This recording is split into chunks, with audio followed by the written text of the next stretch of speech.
Hello, everybody. Thank you very much for joining us today. We see that there are already a lot of attendees joining the group, so that's very good. Thank you very much again. The webinar today will be focused on the RDA Europe Ambassadors Program. My name is Timea Bairo. I'm the RDA project manager at the Digital Repository of Ireland. I'll be joined today by colleagues on the RDA Europe project team, Sara Garavelli, who is the project coordinator, Katarina Muller, who works for the University of Göttingen, and she'll be available to answer any questions that you have related to the contracts and the financial aspects of the program. And last but not least, I'm joined by Dr. Natalie Harrower, who is the director of the Digital Repository of Ireland, and she's also the Ambassador Program co-chair. I've left her as the final one because we're going to pass on the floor to her to make the presentation to give the overview of the Ambassador Program. But before that, we'd like to let you know that we're recording this session. There have been several participants who have requested for the recording to be made available because they couldn't join us today. We'll also make available the slides after the webinar. Again, the webinar is divided into two bits. We're going to give you an overview of the program, and then we're going to open up the floor for the questions. For that, please use the question function that you have available in your GoToWebinar panel control panel. So without further ado, I'll pass the floor to Natalie, who's going to give the overview of the Ambassador Program. Natalie. Hi, everybody. Thank you for that, Timea. Good morning to everyone. So I will get started. It looks like we have 30 people in attendance. I don't know. I know we have about double that expected, but I'll start kind of slowly and some people can join. So welcome to today's webinar. This is all about the Research Data Alliance Europe Ambassador Program. So we'll tell you what it's about, what the goals are, why we are operating it, and how you can apply to get involved. Okay. So to give you a sense of what I'm going to talk about, I think it should take 15 to 20 minutes or so. Here's the agenda. So we'll do a kind of overview of what the Ambassador Program is at a glance. We'll talk about what kinds of characteristics we're looking for in ambassadors and what kinds of skill sets, etc., who can apply. And then we'll talk about the benefits of applying, what the expectations of the roles are, the opportunities there for you, our evaluation and selection criteria, and then the funding that's available to assist you in being an ambassador. And once that's done, once I stop talking, I'll pass it back to the rest of the crew here and we'll do questions and answers. Okay, so the ambassadors at a glance. So what the RDA Europe 4.0 project is offering is financial support to become an ambassador for RDA Europe. If you look at the box on the right, there's a kind of short summary of what the call is at a glance. So each grant is up to 7,000 euros. We have 6 available. And the key dates that you have to pay attention to are right here. The application period is already open. It opened in September, and it closes next week on the 5th of December at 5 o'clock Central Time.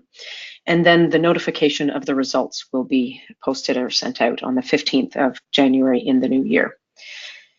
And what it's about is that it's a series of grants that are trying to identify and fund people that are well connected within their research domain, so you have expertise in your domain, and that are also able to provide and develop a two-way communication and engagement channel between your domain through the channels that you have there and the Research Data Alliance. So you'd be promoting Research Data Alliance outputs within your domain and perspectives, while also then bringing your insights back into the RDA from the domain that you work in. So it's this two-way communication channel.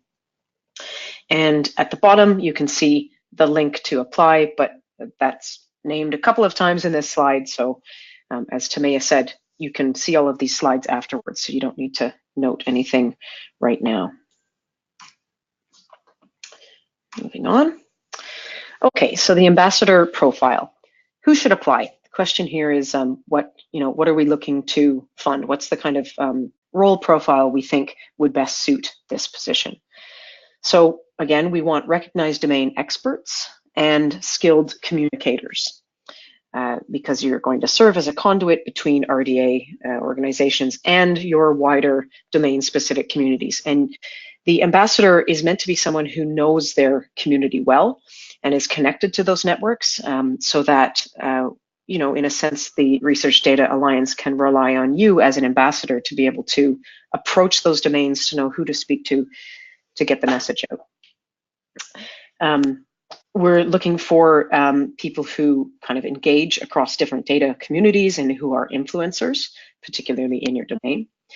And it would also be very good to have people that are members of active international data communities with a good understanding of the main drivers or elements in the research data landscape right now. So European data infrastructure landscape, things like the European Open Science Cloud, which was just launched last week in Vienna, the FAIR data movement, the report of the European Commission's expert group on that was also published last week. General knowledge of the open science agenda and how these aspects tend to evolve in Europe. So again, on the one hand, domain expert, but also knowledge about the data landscape and how that relates to your domain. We are also interested in active RDA members. Those of you that have been involved in the Research Data Alliance, either as a participant, a chair, or a contributor to working group or interest group activities, those involved in recommendations and outputs, especially in the last year or year and a half. But it's not an essential criteria that you've been heavily involved in RDA in the past, because part of the purpose here is to grow the network. Next slide. So what are RDA's expectations of those individuals that will take up ambassador roles? So I'll go through these here.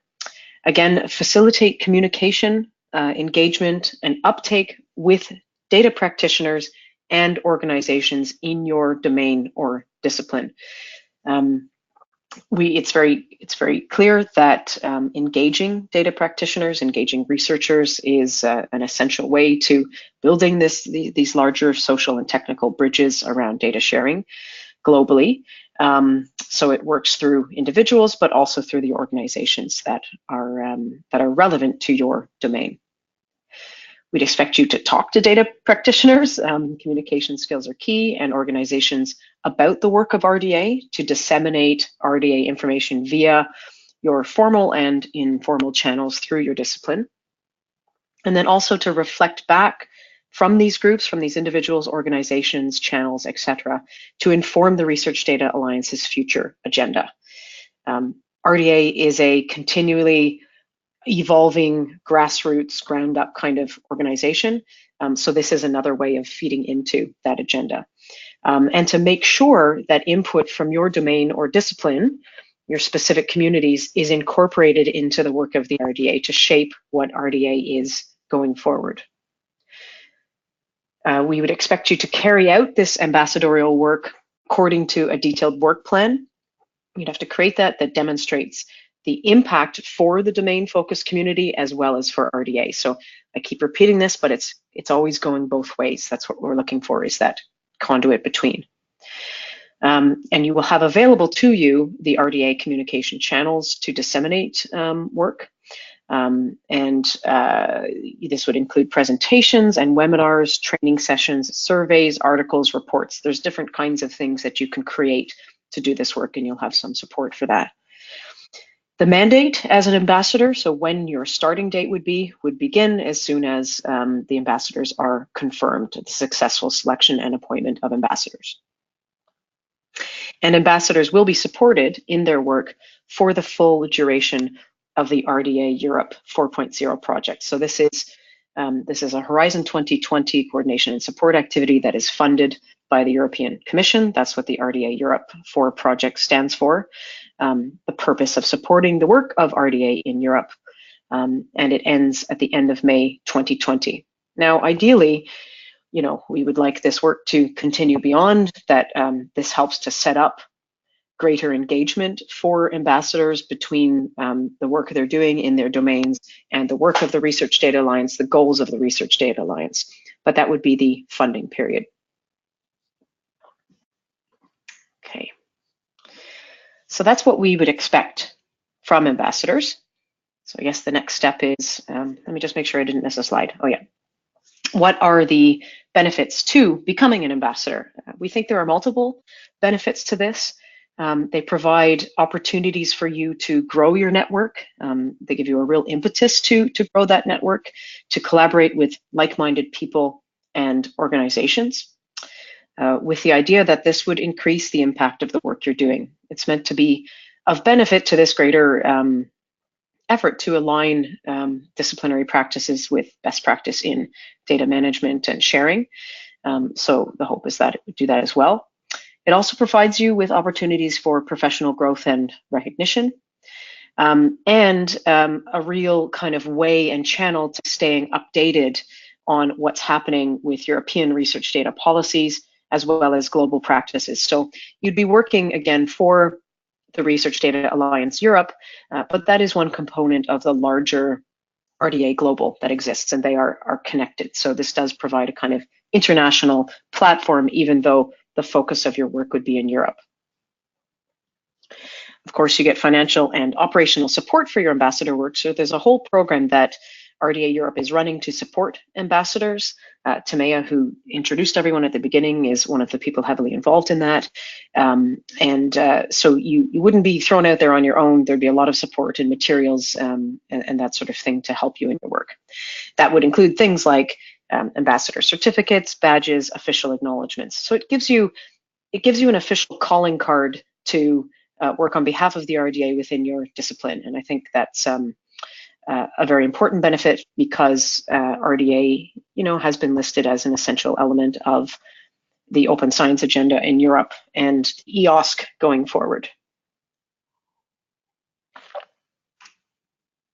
So, knowing all of that, if we've piqued your interest, we hope we have, how do you apply to this program? So, there is a link in the top left part of the slide here that you can go to directly, but if you just go to the main RDA page, you can also find the links through to the grants, but there's the direct link there.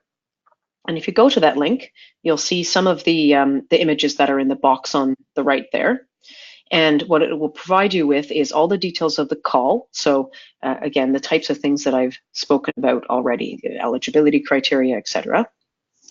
And then an application form that covers a number of areas, and this is what you have to fill out and submit. And if you look at the bottom right of the slide, you can see this is a screenshot of what it looks like on the page. You have the ability to download a sample application form, so you can download it, you can print it out, you can think about how you want to fill it out. You could even use it as a way to fill in the criteria offline. But then once you're ready, you can submit your application to the open call using the submit button. And that is a form that you fill in directly online. There is the ability to save a draft of that, and you have to be logged in to your RDA account as you do that. So you can save the draft, you can think about it, but then when you're ready, you would submit, press the submit button. And what you get in the application form, we asked a series of questions about candidate details. We ask you to summarize activities that you're involved in that relate to the spirit of this call and to the work that you do in your domain in terms of data. We ask you to provide a statement on how your expertise can be seen to be aligned with the mission and goals of RDA. And if you need to look into what those mission and goals are more, you can find all of that information on the RDA website.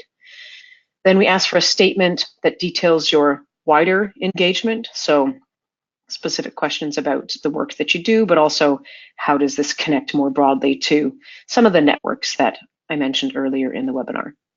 And then you need to provide a work plan of the activities that would be performed as part of the ambassador role. So we want to see that you have a plan in place for how you can maximize this role. And then there's a space for a CV, for endorsements and recommendations. So that's how you apply. Once you've applied, what is it that the evaluators are looking for? How is this evaluation going to take place, and how will the ambassadors be selected? So the key thing to note is that applications will be reviewed by external evaluators that have been appointed by RDA Europe. There was a call for those evaluators, so that's gone through its own selection process, and we intend to have 3 reviews. So 3 different reviewers per ambassador application.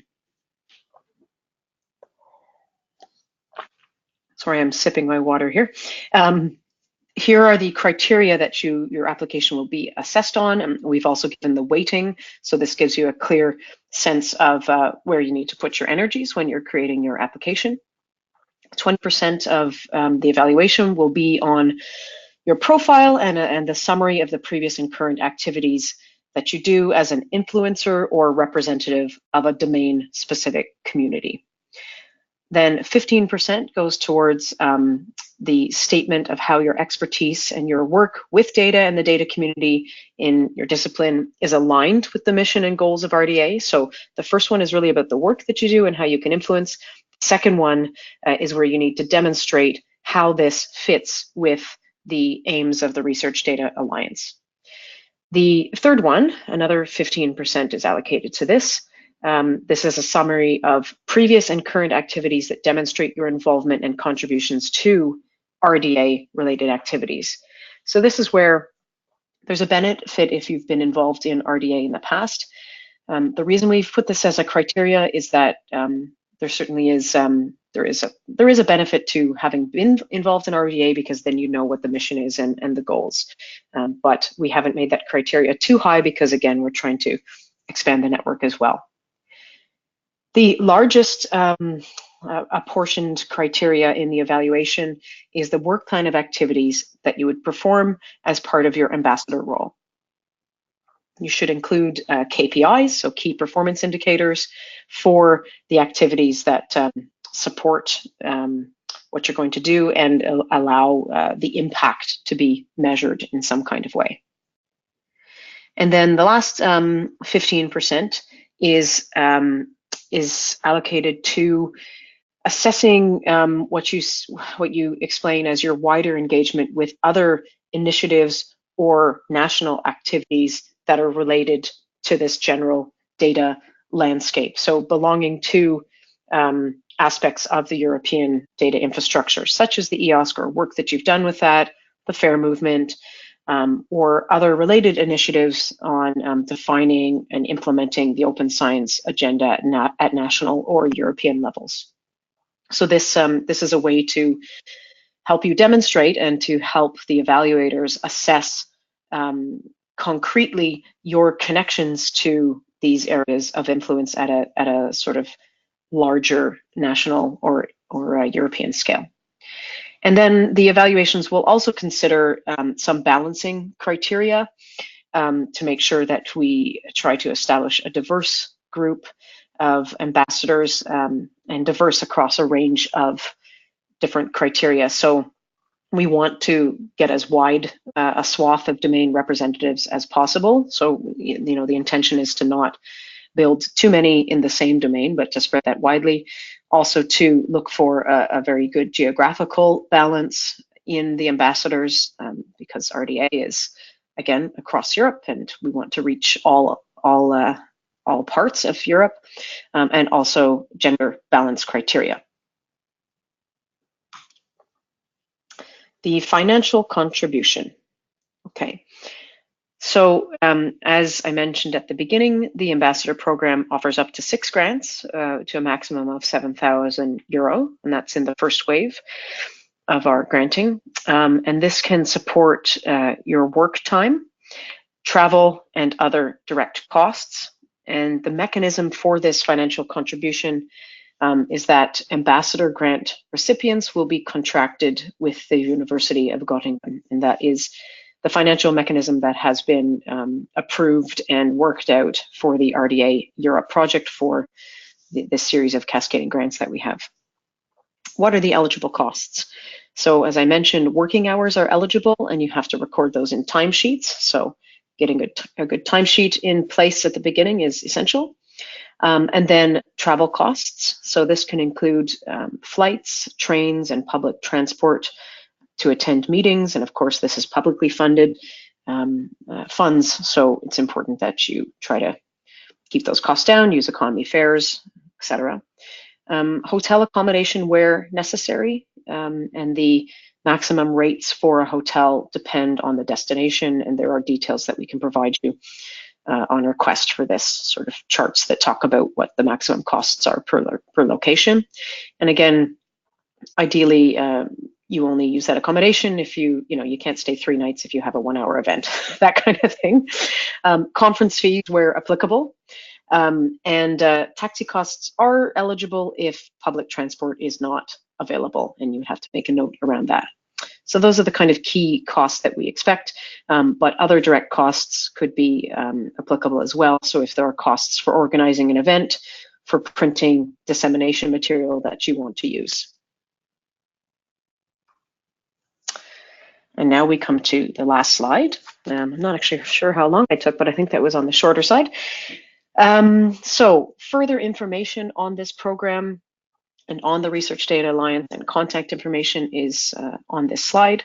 So if you have questions following this webinar, because we are going to have a Q&A session now, but after the fact, you can go to if you look at that green box on the bottom left where it says questions, you can go to the grants link on the RDA website and look down that page, and you will see a little box in nice red wine color called Ask Your Question. You can click on that, or you can email your questions directly to this email address below, grants@europe.rd-alliance.org. And I think that brings us to the end. So I, in a moment, will pass this back to Timea, who's going to organize the Q&A session. But I will say now that if you open up your little GoToWebinar control panel, you'll see a little arrow for questions, and you can then type your questions into that box. Okay, thank you very much for that, Natalie. Please let us know if by any chance there are any technical issues if you cannot hear us. We've had a couple of comments, but probably they come from the same person, so there might have been just an exceptional case. So thank you very much again.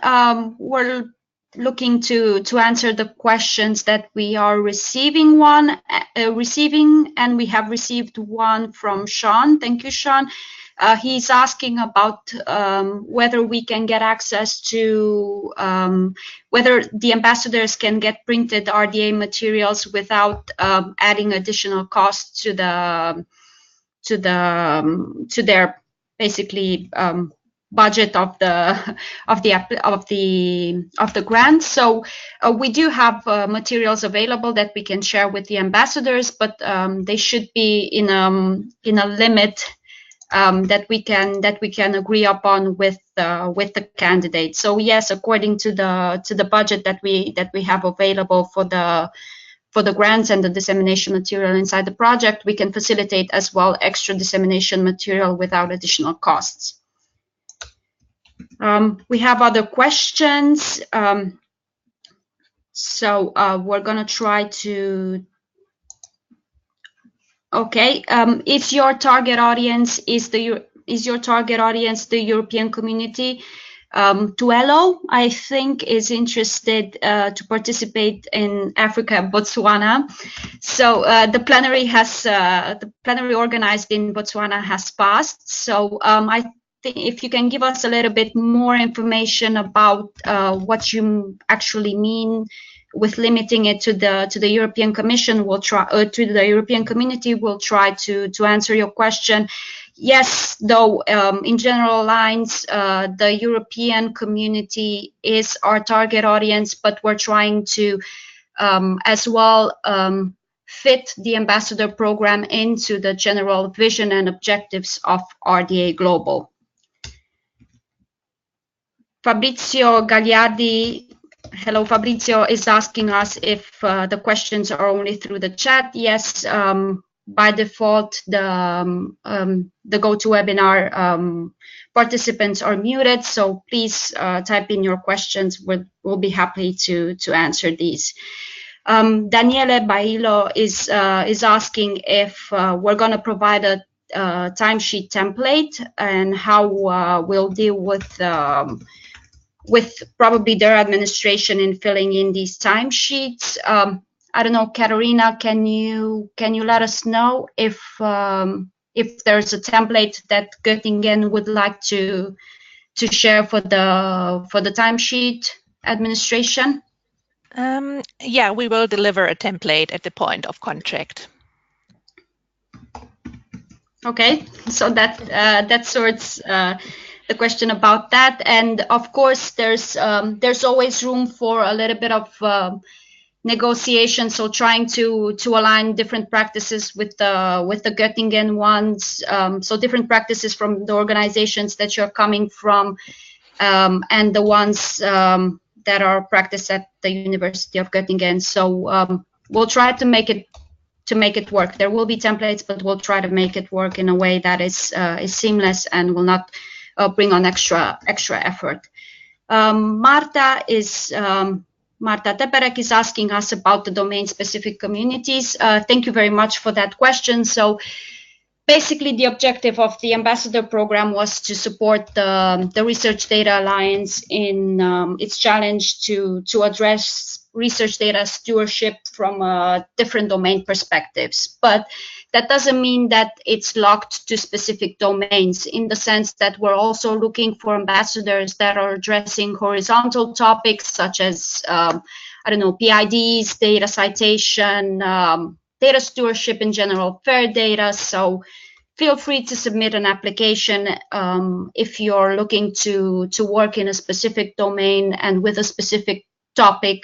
That doesn't necessarily need to be constrained inside the frame of a discipline. So we talk about domains in general, but topic-focused applications are also welcome. Mervyn, hello, is asking if CoData is also included in the wider community, and how much credit goes for endorsements and recommendations. So I'll try to answer the first question. CoData is obviously an international organization, and again, if our focus, because of the mandate of the RDA Europe project, is a European one, but we're open to all sorts of engagement, and as much as they can be aligned with the objectives of the Research Data Alliance. Endorsements and the recommendations are, they don't have a specific weight in the application, but they're mandatory. So based on the application, you'd have to submit two endorsements or recommendations, one coming from a specific community and one coming from RDA, but that's the ideal situation. So any two recommendations that will support your application are necessary. Thank you. Fabrizio, I'm afraid we might need a little bit more information on what you need. Can you please advise? Must have. Okay.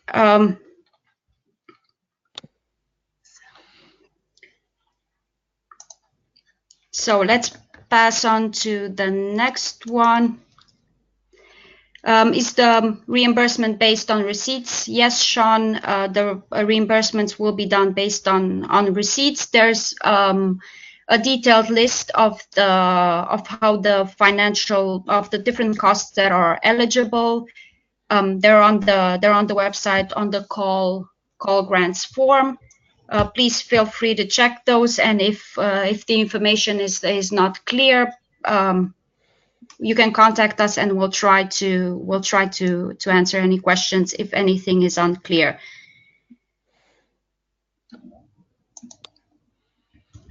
Okay, Anne is saying that she's a specific case. She's a retired person. I would also do timesheet or just report on activities without calculating time. So the timesheets are to be able to account for money that actually goes into your efforts, or they're not connected to the organization. So as a retired person, you would still have to fill in the timesheets, but they're not in any way like limiting to a specific status if you're engaged with a specific organization. Okay, we have some other questions. Is there an example of an acceptable work program? We don't actually have an example of the plan, but there in the application form you'll find a lot of details on what can be. You'll find a lot of details on how to structure the work plan. So there are some examples of types of activities that you can include, such as, for the outreach, presentations, lecture, papers, as Natalie has mentioned in her presentation. Then you can, based on the different category of activities, communication and dissemination, there are examples such as contributing to the RDA discipline web pages, articles, and blogs in terms of engagement, whether you can get on board and support the creation of RDA groups, and engaging with other members from and getting them on board, and making sure that they contribute to different group activities.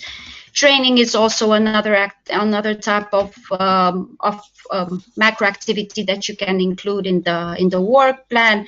Specific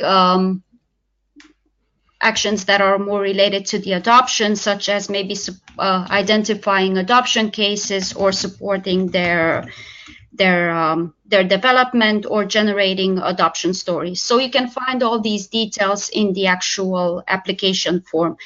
Natalie has explained that you can submit an application in a draft version, so you can work on it in several sessions if you want to add more details, and then whenever you're ready and you'd like to submit the final version, there's a button for that you can reach through your user account, and that's it for the submission. Jan Bruno is mentioning that we spoke about reaching out to data practitioners. Could you clarify by definition your definition of data practitioners? Arguably, in a domain such as chemistry, all researchers are data practitioners, but some are more expert in data matters. Is it the data expert in a domain, or you are intending that you are intending as the ambassador target? Data practitioners is a very wide term designed to cover all sorts of roles and positions for people who are working with data. So arguably, they absolutely cover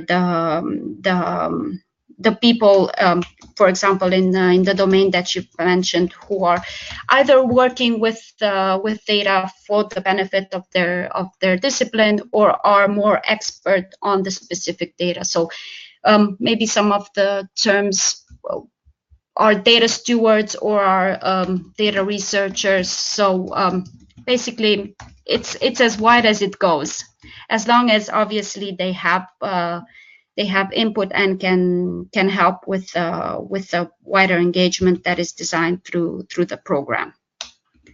I might just step in there for a sec, Timea. Yes, please. Okay. Yeah, I mean, it's defined widely on purpose, and I guess the point is in your application you can explain what what your relationship is with data. So we are looking for people that don't just work with data, but have an awareness of the processes of working with data and the challenges and what it means to to think about sharing that data. So you can describe. It's up to you to, in a sense, explain to us what your connection is to working with data in a discipline, or to explain to the evaluators. I'll leave it at that. Okay, let us know if by any chance that's not clear, and we'll try to explain a little bit better based on the difference. So again, the call has been designed so as to cover various alternatives, but there are obviously very discipline specific differences. So if you have anything that is not really clear, please feel to drop us a line or use the ask your question function that is available on the website, and we'll get back to you as soon as possible. Marta is asking if the timesheets are optional, and if an institution where the ambassador is based agrees with the ambassador's time provided in kind, if that's okay.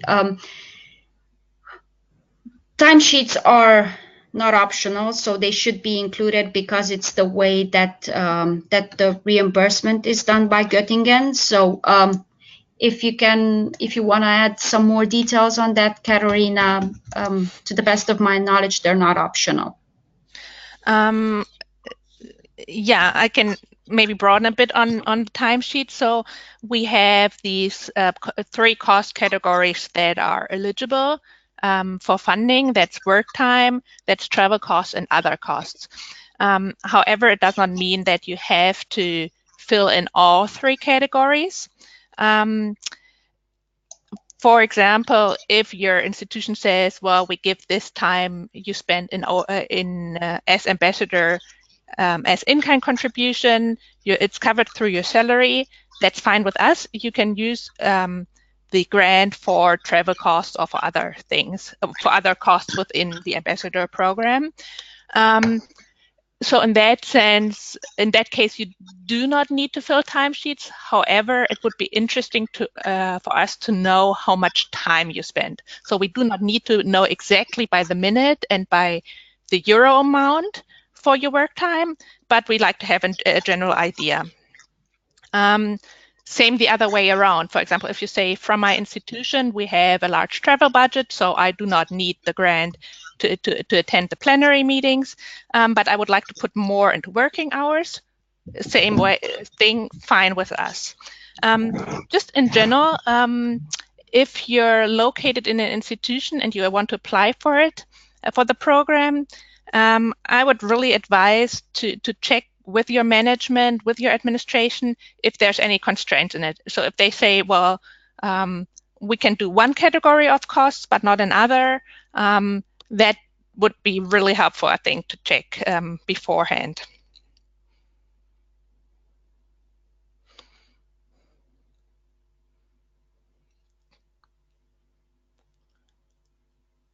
Okay, thank you very much for that, Katarina. If again there are any extra details necessary, please feel free to contact us. Another question regarding the ambassador plan. So if there's a template, we've addressed this. There are details in the application form on how on what type of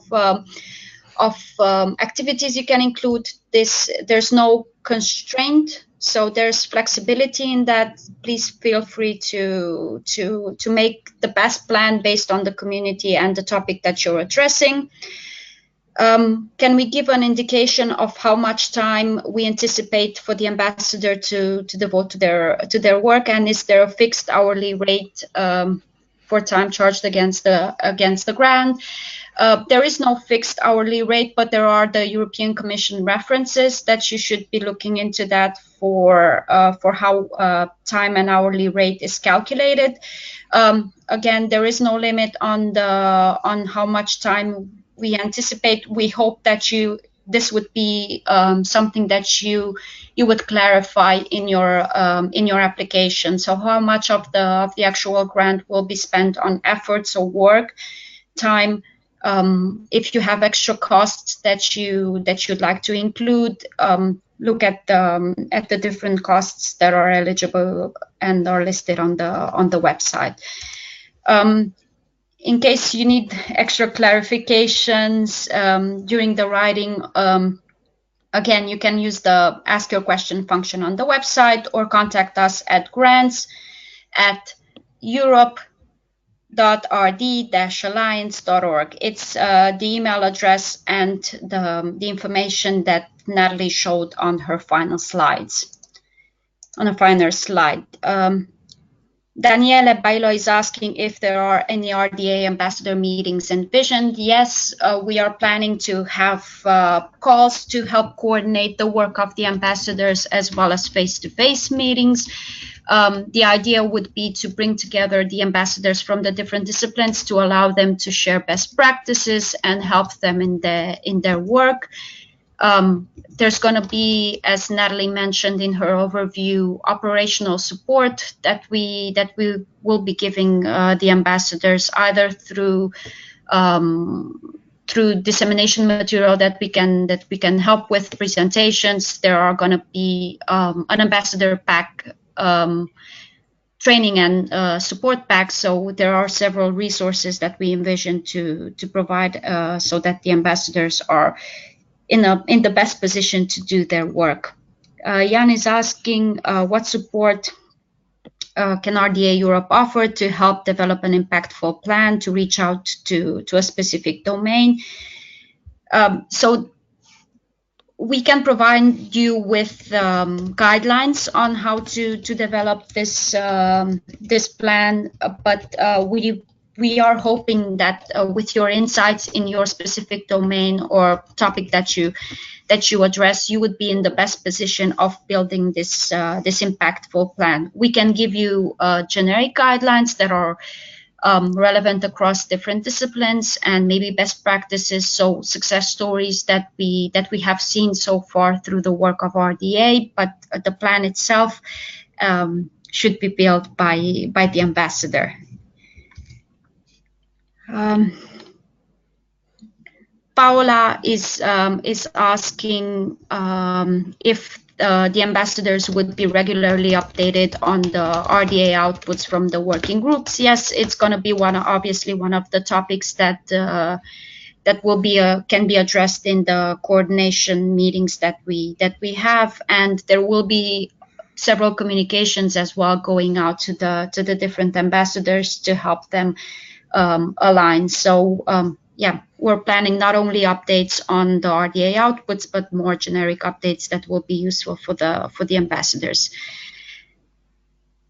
Marta is asking if the reviewers will be aware of the broad definition that we mean for the domain. So I think again it goes back to the difference between the ambassador work in a specific domain and the ambassador work focused on a topic. Yes, we do provide reviewers with detailed instructions on how to make the actual assessment of the application, and one of the clarification that we're going to include in the instructions for the reviewers when they will be appointed would be this sensibility and noticing the difference between the domain and the topic, and the fact that we're eager to get both on board. So experts, people who will be doing outreach not only based on discipline but also based on topic.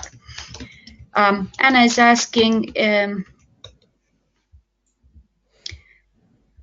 if at her institution So she's interested. Her institution would like her to apply, and she's not sure on how to better match that with the profile. I think we can take this one offline, as I think it's more related to your organization, and it's quite a specific case. We'll pass on to another question. Fabrizio is asking us about the role of the ambassadors, since it's a part of the node, the national activities. So he assumes that people who are already funded through the scheme of the national nodes will not be considered, and that's a correct assumption. People who are so there are specific conditions that are listed on the RDA website, and one of them is that personnel who has received funding or has had costs covered through the different schemes provided through the national nodes network, and who are partners in the project, are not considered to be eligible for funding. Tamaya, it's Yes. Natalie. Hi, and this is to everybody. I think I was over eager when I was moving the slides, because I believe I missed the slide on eligibility criteria. So I could just take a moment now and go through that, which I think might help answer some of the other questions we've seen. Here, and sorry, these are in the slides that are available online. I just missed it in the presentation. So the eligibility criteria to apply for the ambassador program is that you must reside or work in one of the EU member states or the associated countries in the reference list. And there's a link to that reference list right there in the slides. In terms of any potential kind of conflict around previous grants, if you have been a previous RDA Europe expert grant winner, or you have also had, or you've had an early career program grant, you are eligible to apply. So you can still apply if you've had those particular grant categories. Members of RDA governance bodies, so if you're on the technical advisory board, the organizational advisory board, council, or secretariat, you are also eligible to apply for the ambassador program, but you must make a clear statement that shows the division of roles and responsibilities between your work on those governance bodies and your proposed work in the ambassadors program. There's a bit of noise in the background there. Hi. So then the last thing is what Tamaya had said just previously to me, taking over this slide again, is that if you are working on the RDA Europe 4 project, so on the governing or executive board members or seconded personnel, then you're not eligible to apply. So apologies for missing that. I will send it back to Tamaya now. Thank you for that, Natalie.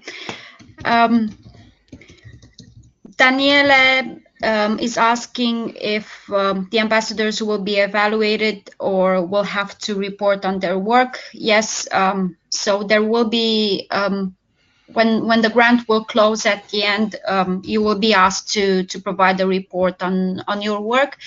But the idea is that we would have, obviously, through the coordination meetings and calls that we're going to have, which are not going to be that frequent, but we'll find a measure that will be both useful as well as not too time-consuming for the ambassadors.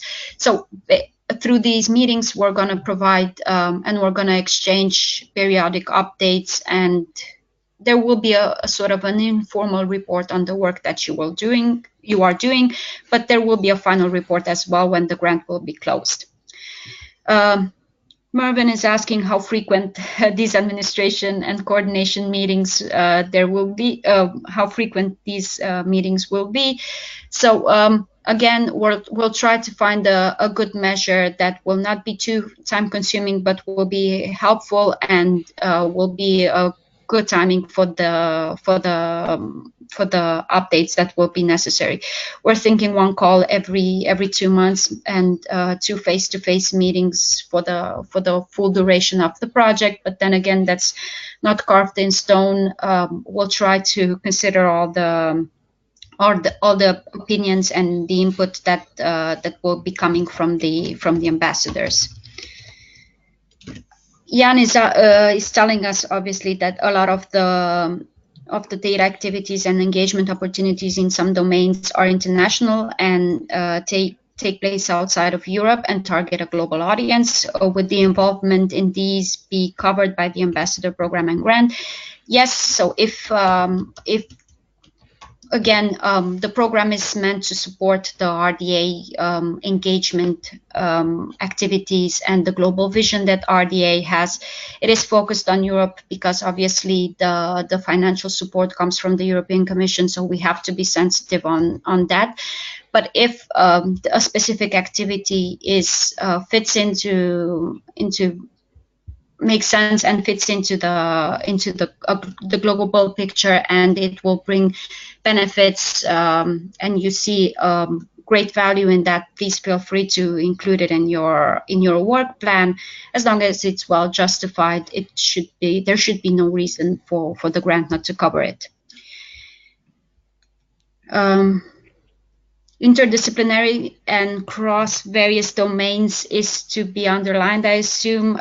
Yes, we encourage interdisciplinarity. Again, the program has been set up with a specific focus, but it's quite flexible. So we'd like the applicants to be creative. They are the actual experts in their domains, and they know best how to reach out to their communities. They know how these communities react to certain activities. So we encourage interdisciplinarity. We encourage topic focus. We encourage domain specific activities. So please feel free to include whatever you think fits best your community in the application. Again, Jan is asking us if we have any thoughts on how to pitch the benefits of the ambassador program to their employer or organization. Well, it would be really good if you can actually make it clear that the Research Data Alliance obviously supports your discipline-focused activities, and this would be a very nice way of getting good support, not only financial but also operational, for activities that you would also be doing regardless, because we know that engagement and knowledge exchange inside the community is very important. It will also bring you recognition for the activities that you're doing, and recognition obviously for your employer and organization as well. It is very important though, and I'm taking this opportunity to mention that the ambassador contract is a contract that is done with the individual, so it's not done with the organization or employer. I know that obviously your time is dedicated to whoever employs you, so it is important to make a good case for why you'd like to do that this activity. But well, be sensitive to that as well, and understand that we're making the contract. We're doing a contract with the applicant, not with the organization.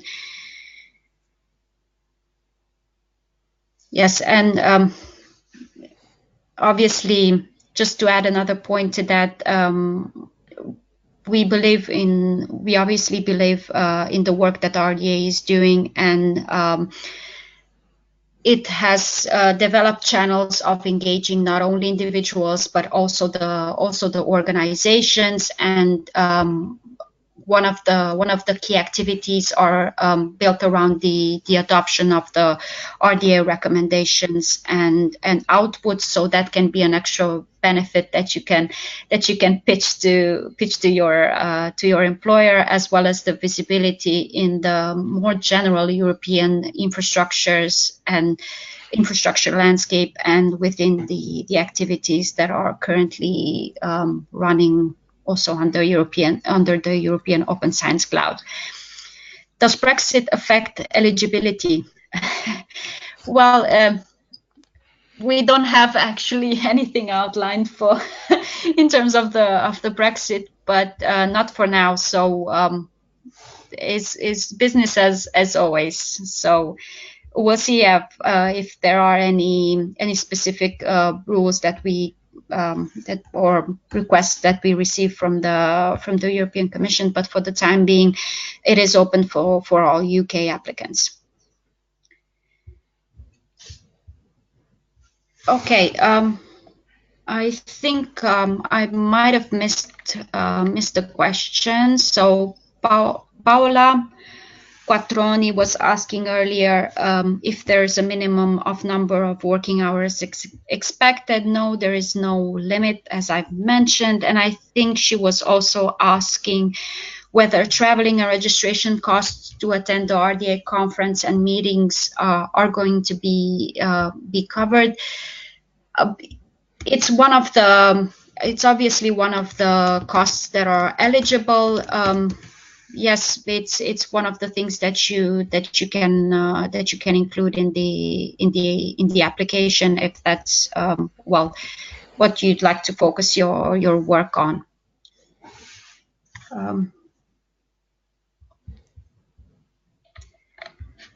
I think we're all out of questions, unless we might have missed any, and for that, please feel free to raise your hand now and include the question. But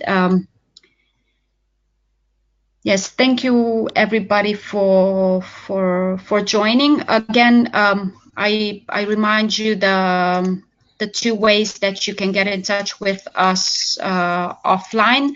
So either through our grants email address, so grants@europe.rd-alliance.org, or through the Ask Your Question function that is available on your application, in the application forms on the grant platform.